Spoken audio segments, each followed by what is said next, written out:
Môžeme. Jedem. Takže, zavolali sme vás. Viete prečo?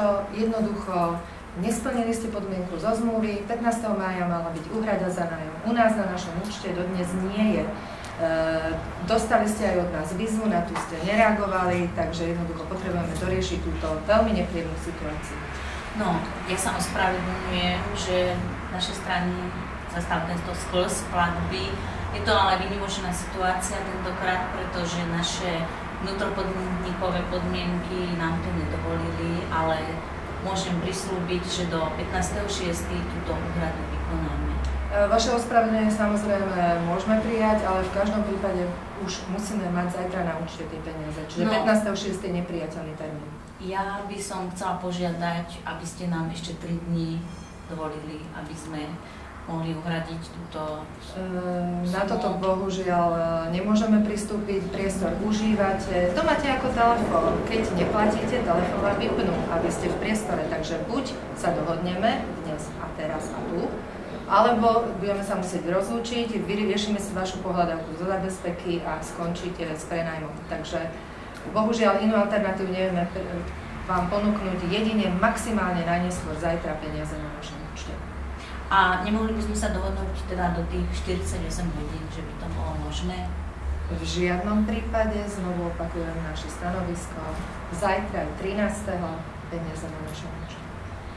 Takže do 14. by to bolo možné, vážne, lebo my teraz momentálne nám tá platba príde vlastne zo zahraničia dnes v noci niekedy, prípadne zajtra, takže vlastne tými medzibankovými prevodmi by sme to nestihli, aj keď už tie peniaze budeme mať. Čiže nie je to vlastne technicky možné z našej strany, ale vieme vám to prislúbiť, vieme vám poslať avízo, že platba už išla. Chápeme vaše argumenty, ale v každom prípade nemôžeme na ne brať ohľad. Jednoducho, peniaze musia byť na našom účte 13. To je dostatočný čas. Venovali sme tomu pozor, mali ste kopec času do uhradiť, jednoducho 13. je hraničný termín.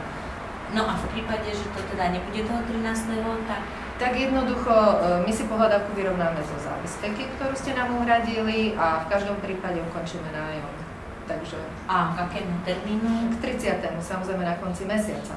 To určite áno, ale jednoducho určite nebudeme pokračovať v takéto spolupráci. Zase pripomeniem vám, že sme vôbec nerobili žiadne problémy, keď ste nám zvýšili nájomné za metr štvorcový za posledný štvrť rok a uplatňovali ste si infláciu a zase tá spolupráca bola dobrá, ani nie sú problémy s tým, že by sme niečo v tých priestoroch prevádzkovali, čo by vám nevyhovovalo, tak aby som bola veľmi rada, keby sa vedeli dohodnúť a ten jeden deň by ste nám ešte počkali s platbou. Potvrdzujem spoluprácu naozaj dobrú, ale dobrá spolupráca má dva základy, dvoch dobrých partnerov, ktorí plnia termíny. Tento termín od vás splnený nebol, napriek nášmu upozorneniu aj písomnému, takže jednoducho trváme na termíne 13.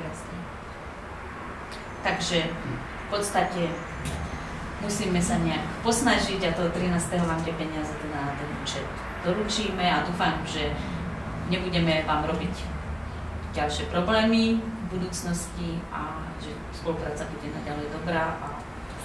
Takže aby som to zhrnula, 13. a pokiaľ budeme mať peniaze na účte, tak pokračujeme ďalej v našom zmluvnom vzťahu. Dúfajme bez už žiadnych problémov a do budúcna. Doporučujeme vám zadať si trvalý príkaz, aby už posunom v tých úhradách nedochádzalo.